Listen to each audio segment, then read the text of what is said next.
સારવાર લેનારા 5 દર્દીઓની ફેર તપાસ કરવામાં આવી છે। ખ્યાતિ હોસ્પિટલના દર્દીઓને યુએન મહેતામાં લઈ જવામાં આવ્યા છે। ત્યાં 5 દર્દીઓની ફેર તપાસ। એક દર્દી અત્યારે હાલમાં થોડી શ્વાસની તકલીફ સાથે આવ્યું છે, એની તપાસ કરીને જરૂર પડશે તો અમે આઈસીયુમાં દાખલ કરીશું।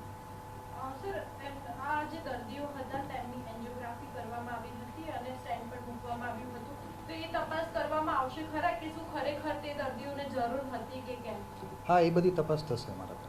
અચ્છા, આ રિપોર્ટ સારવાર આપવામાં આવશે કે જે પણ કન્ક્લુઝન નીકળશે એનો કોઈ રિપોર્ટ તૈયાર કરીને સ્ટેટમેન્ટ મોકલવામાં આવશે? એ રિપોર્ટ અમે તૈયાર કરીને સરકારને આપીશું।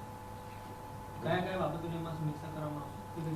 પેશન્ટની શું કન્ડિશન છે, આગળ જે કંઈ એમની તપાસ થઈ, એન્જિયોગ્રાફી એન્જિયોપ્લાસ્ટી થઈ તો એ કયા કારણથી કરવામાં આવી, અને અત્યારે હાલમાં પેશન્ટને કોઈ તકલીફ છે કે શું છે, ને આગળ કંઈ સારવારની જરૂર છે કે શું, એ રિપોર્ટ તૈયાર કરવામાં આવશે। अच्छा, राज्य सरकार की कोई सूचना આપવામાં આવી છે દર્દીને સારવારને લઈને તો કોઈ રિપોર્ટ જમા કરવામાં આવે? રિપોર્ટ અમે બધા પેશન્ટનો ઇન્ડિવિજ્યુઅલી જમા કરીશું।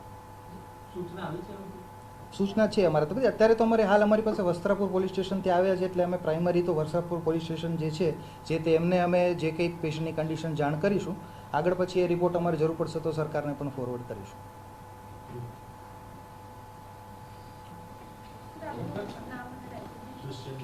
Doctor Dushyant Bhatt, incharge ARM।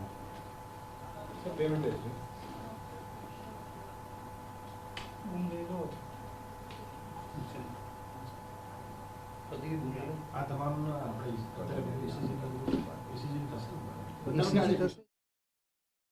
કરવામાં આવી છે। ત્યારે યુએન મહેતાના આરએમઓનું આ મોટું નિવેદન સામે આવ્યું છે કે તમામ જે દર્દીઓ છે એ દર્દીઓ સ્ટેબલ છે। ગઈકાલે યુએન મહેતાના કાર્ડિયોલોજિસ્ટે દર્દીઓની તપાસ કરી હતી, ત્યારે ફરી એકવાર આજે તપાસ માટે આ 5 દર્દીઓને લાવવામાં આવ્યા છે।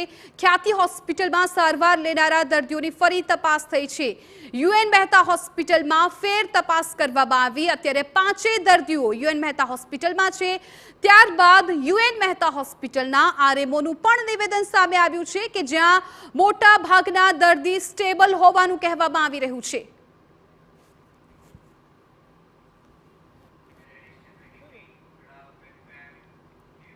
સમાચાર સુરતથી મળી રહ્યા છે। સરદાર પટેલ